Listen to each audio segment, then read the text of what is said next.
Bun venit la o nouă ediție a emisiunii Ziua se apropie. Vom urmări astăzi un documentar realizat de American Trademark Pictures intitulat Against All Odds, tradus Supraviețuirea miraculoasă a Israelului, despre acest miracol care s-a produs în ciuda tuturor obstacolelor pe care le-a înfruntat de-a lungul veacurilor. Israelul modern este cu adevărat o minune divină a epocii actuale. Cum a triumfat acesta prin 4 războaie majore și a supraviețuit atacurilor teroriste neobosite. Faceți cunoștință cu oamenii care au trăit experiențe care pot fi descrise doar ca miracole de proporții biblice și împărtășiți-le poveștile remarcabile. Vizionare plăcută!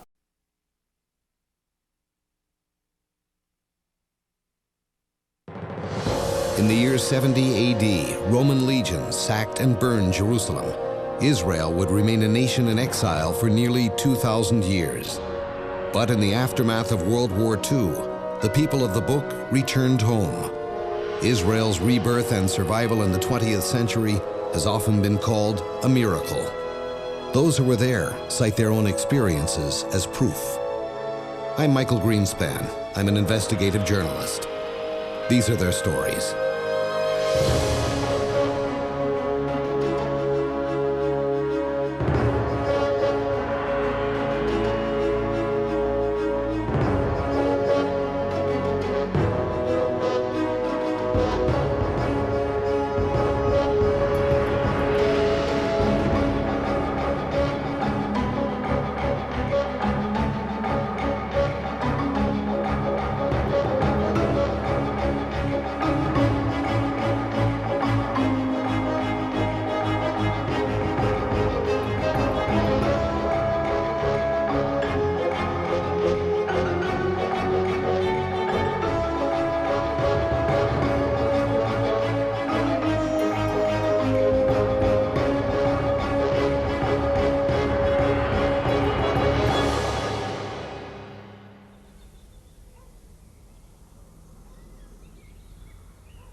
The day began with a silent serenity reserved for only one day of the year. It was Yom Kippur, the holiest of Jewish holidays. By law, no one works. There are no trains, no buses, no taxis. No shops open their doors. There's no television or radio. The streets are silent. People of Israel are at rest and at prayer.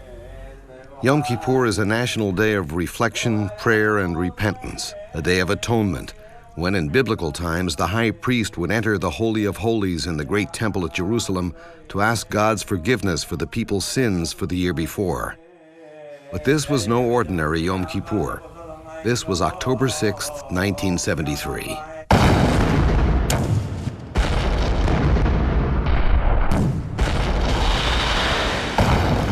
At precisely 2 p.m., more than 100,000 Egyptian soldiers invaded Israel's southern border. At the same moment, an armada of more than 1,000 Syrian tanks stormed across the Golan Heights to the north. With its army unmobilized and almost every Israeli soldier at home or at synagogue, Israel faced the possibility of total annihilation. In the weeks before, Prime Minister Golda Meir had dismissed the mounting signs of an invasion as meaningless. Defense Minister Moshe Dayan had encouraged her to believe that after Israel's lightning-fast victory in 1967, no one would dare mount such an invasion, and so she did nothing to stop it. Within hours, Egyptian forces were advancing north toward Jerusalem, while a massive Syrian tank armada raced across the Golan Heights toward Tel Aviv. They seemed unstoppable. If they reached Tel Aviv, the entire industrial and economic machinery of Israel would be destroyed. As Golda Meir watched her country face almost certain total destruction, the Prime Minister contemplated suicide. The cabinet drew up plans for a government in exile. Very few generals believed Israel would survive. With no one working, no radio, no television, no public transportation, the country was literally shut down. The first challenge was how to mobilize the nation's army and reserves in time to repel the massive armies thundering down on Israel from all sides. Young officers were quickly rounded up and dispatched to the neighborhood synagogues to gather the men of Israel for war.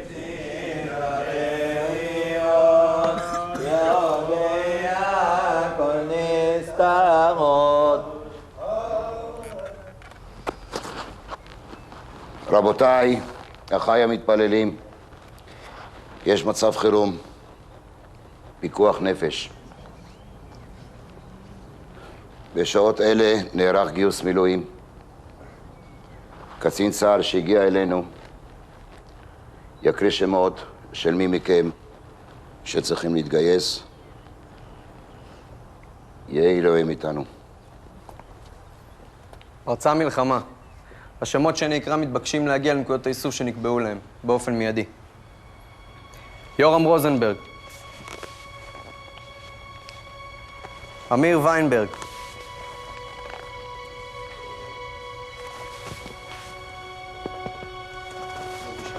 חיים סגי.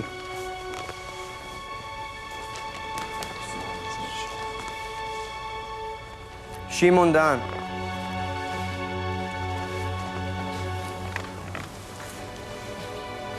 אל תדאג, אבא, נהיה בסדר. אני אתפלל בשלומך כל יום. אמן. תהיה בסדר. רבי יורם, זה לא המקום שלו כאן. הוא צריך ללכת. הכל טוב לך, חביבי. תחזור בשלום. אסא כהן. אפרים בר-לב.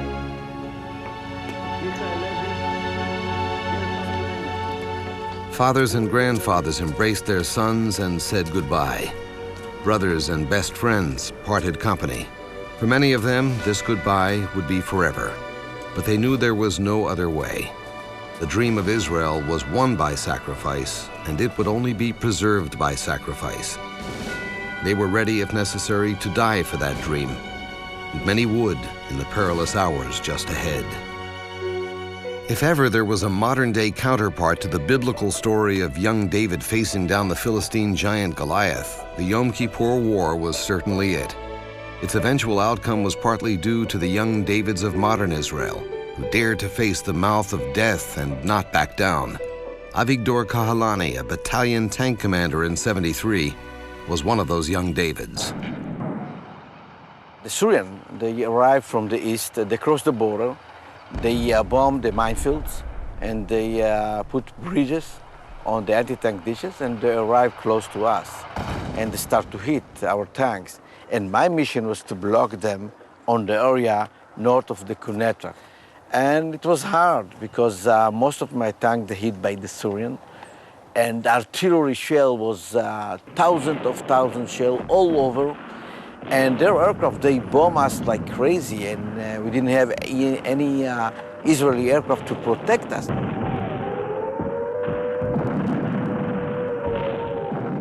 But to understand how this brave young man faced down the Syrian Goliath in the Yom Kippur War requires first a look back to what happened to Avigdor Kahalani in the heat of battle during the Six-Day War 6 years earlier. I was a company commander. I had 14 tanks. My mission was to cross the border in Gaza Strip. After a few hundred meters, they hit my tank, and I jumped to another tank. At the end of the day, I had a mission to go to El Arish, it's the capital of the Sinai. I was in the first tank. A few kilometers before the El Arish, we were in ambush.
I was in the hospital almost a year.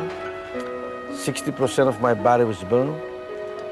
I had 16 operations, and after a year, I was allowed to go to the army, but they wanted to put me in the office. And I took the paper, and they wrote my medical profile 31. And in Israel, the maximum is 97. I took the paper, I cleaned it up, I wrote 97, and I go back to the tank. Why in the world did you go on again? You know, my father, when I joined to the army, he told me, look, my son, you're going to join the army. This is your turn. You're going to hold the flag on your hand and the flag of the country. Don't open the hand. And when he saw and when you saw that you had survived all the injuries that you sustained during the '67 war, what did you feel about that? It was a miracle for me to survive, to stand up, to go back to the tank. I'm talking about '73 war. It's few years after that, when I fought on the top of the tank. It was after 16 operations. And think just about the feeling that I had inside, that I was scared from the situation. Maybe I will go to some situation like I had a few years before that, and maybe I cannot control my body or my head. So with all that fear that you had in your heart, that you might lose it in '73, tell me what happened to you in that war. During the war, I was a battalion commander, and I had more than 40 tanks. It was hard combat in the Golan Heights. We lost 2/3 from the Golan Heights after less than 24 hours. My mission was to protect the area against the Syrian, and it was hard. We fought for 4 days from Shabbat, is Yom Kippur, Sunday, Monday, and Tuesday. And the hardest day it was during Tuesday that we almost lost the combat. That Israel manages to hold on at all is beyond any logical explanation. More than 1,400 Syrian tanks have stormed across Israel's northern border in the opening hours and days of the war. Israel has fewer than 200 tanks with which to face this military Goliath. Saturday night, the first night of the war, Kahalani asks for Air Force support. It doesn't come. The Syrians have infrared night vision and strike with precision throughout the night. The Israelis can only fire into the darkness and hope to strike their enemy. Kahalani lines up his tanks and begins a barrage of gunfire into the valley beyond their position. Syrians are led to believe there's a vast Israeli armada facing them. That night, Israel holds the line. During the night, I hit its Soviet tank, it's a Syrian tank. It was no far from me. And the commander, he jumped from the tank. He was in fire. It reminded me what happened during the '67. To you. Sunday, the Syrians send hundreds of tanks into the battlefield, aiming with precision toward the commander's position on each Israeli tank in the field. Kahalani watches as many of his commanders, men he knows as friends, are struck down by enemy fire. By Tuesday, Israeli forces in the Golan are almost totally decimated. Kahalani is given an order by Janusz, his commander, to stand his ground in the valley below their position. He has only 7 tanks left to face the Syrian armada. But when Janusz asks Kahalani over the radio how many tanks he has, he answers 41, just in case the enemy was listening in, he later admits. What happened to you that day? Usually when you shoot with tanks, it's a range 2 miles, something like that, 3 kilometers, more than that. I had situation that I found 4 tanks in the front of me, 25 meters, and I was alone.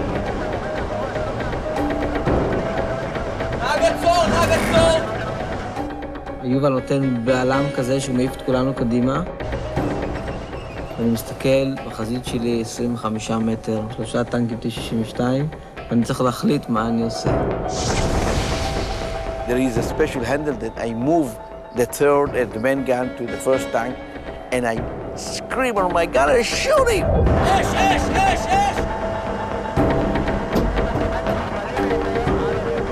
and he didn't know what to do. It was so close to him. You know what he asked me? Excuse me, sir, what is the range? I thought I'm gonna kill him.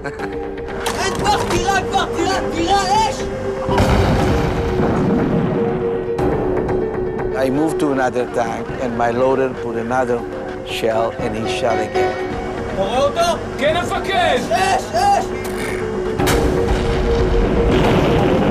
And when I put the main gun to the third one, I saw main gun of the Syrian tank look straight to my face, is ready to shoot. And my gunner was screaming, yet.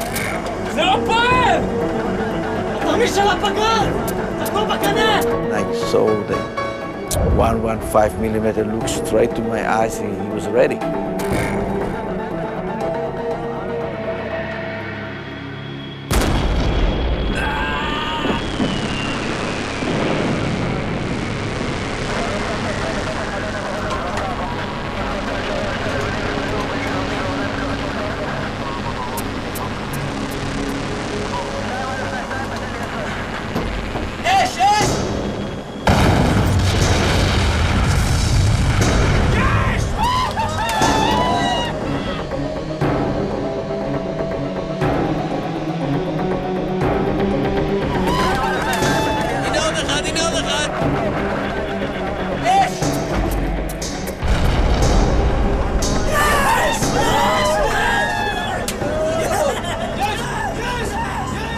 This is some kind of a situation how we fought on the Golan Heights during the Yom Kippur. יובל, אני חושב שאנחנו יכולים לזוז מפה. רעיון טוב, המפקד!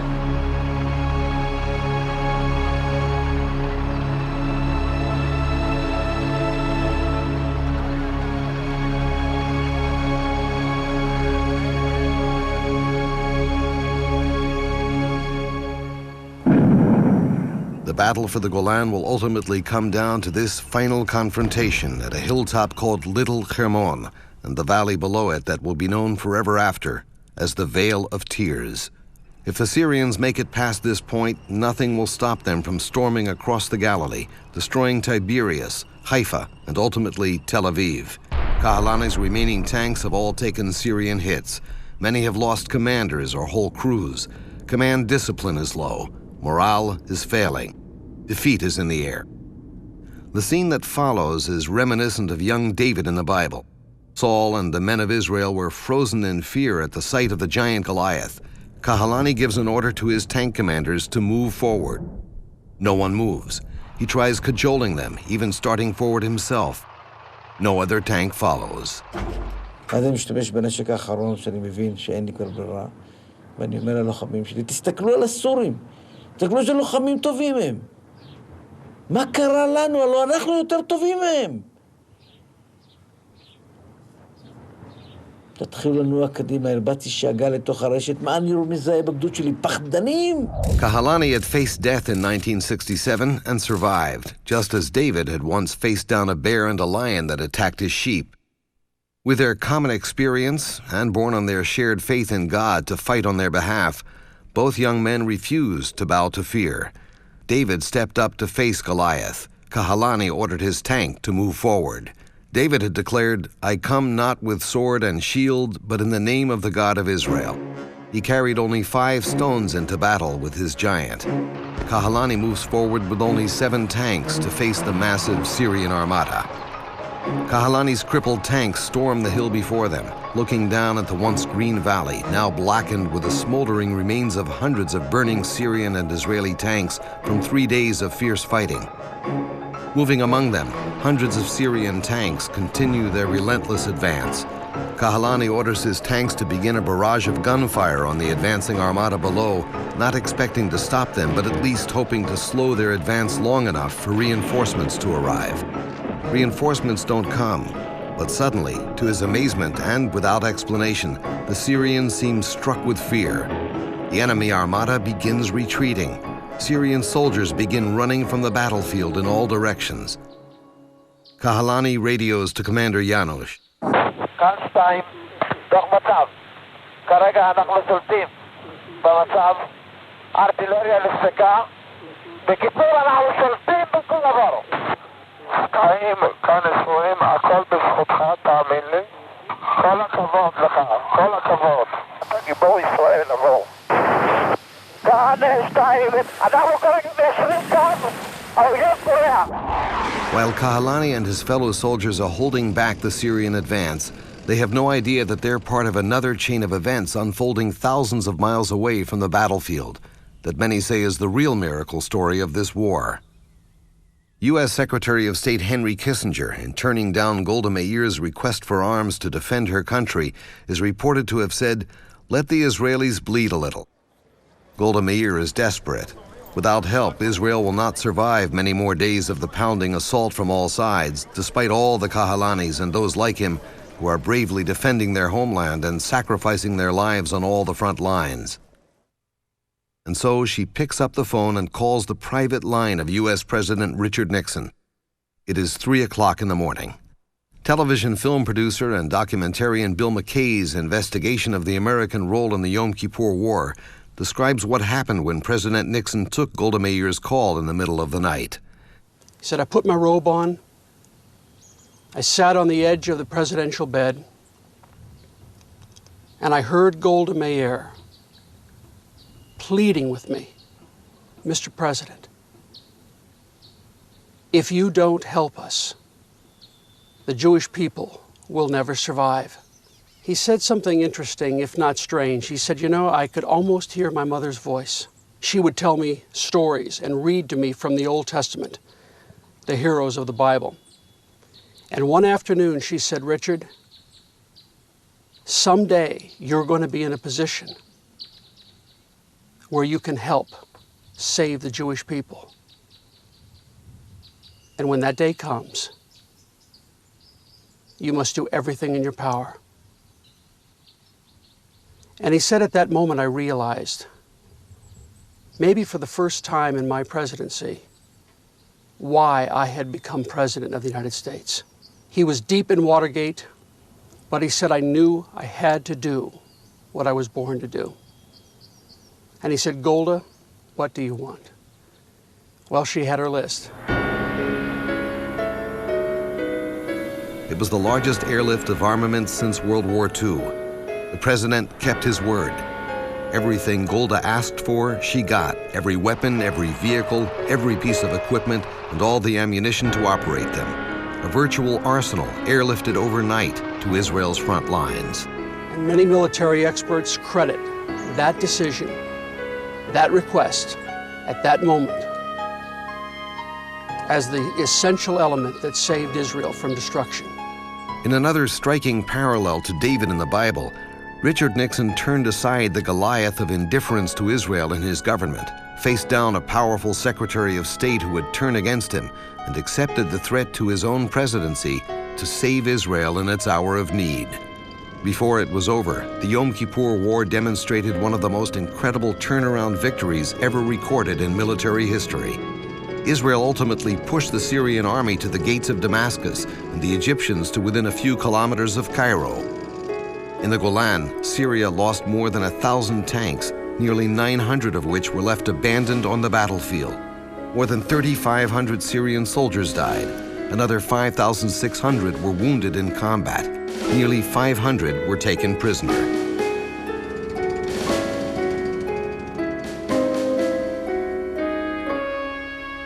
For his bravery and valor in the Vale of Tears, Avigdor Kahalani was dubbed a hero of Israel and received the nation's highest accolade for courage in the defense of his country.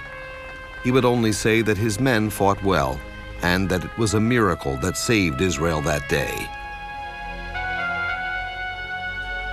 Syria would remain an adversary to Israel's existence, but in 1977, Egypt's Anwar Sadat again crossed the border.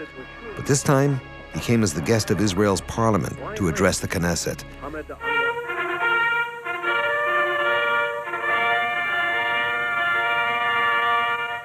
Assalamu alaikum wa rahmatullah. 2 years later, Egypt and Israel signed a peace treaty, ending 30 years of conflict. Prime Minister Begin and Anwar Sadat were awarded the Nobel Peace Prize. 15 years later, Jordan signed its own permanent peace treaty with Israel. Two of Israel's strongest adversaries had become firm partners for peace.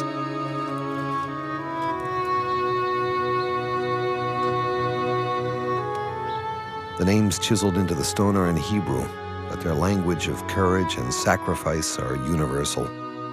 Each of these names represents a soldier who gave their life in defense of this miracle that we call Israel. If there are real miracles, the greatest ones seem to require the greatest sacrifice as well.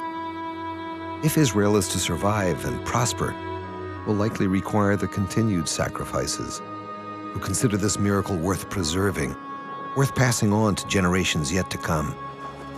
And it will likely need many more miracles.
Emisiunea Ziua se apropie, se încheie aici. Vă mulțumim pentru atenție și vă dăm o nouă întâlnire săptămâna viitoare la aceeași oră. Sunt Codruța Burghelea, vă spun la revedere și Dumnezeu să vă binecuvânteze!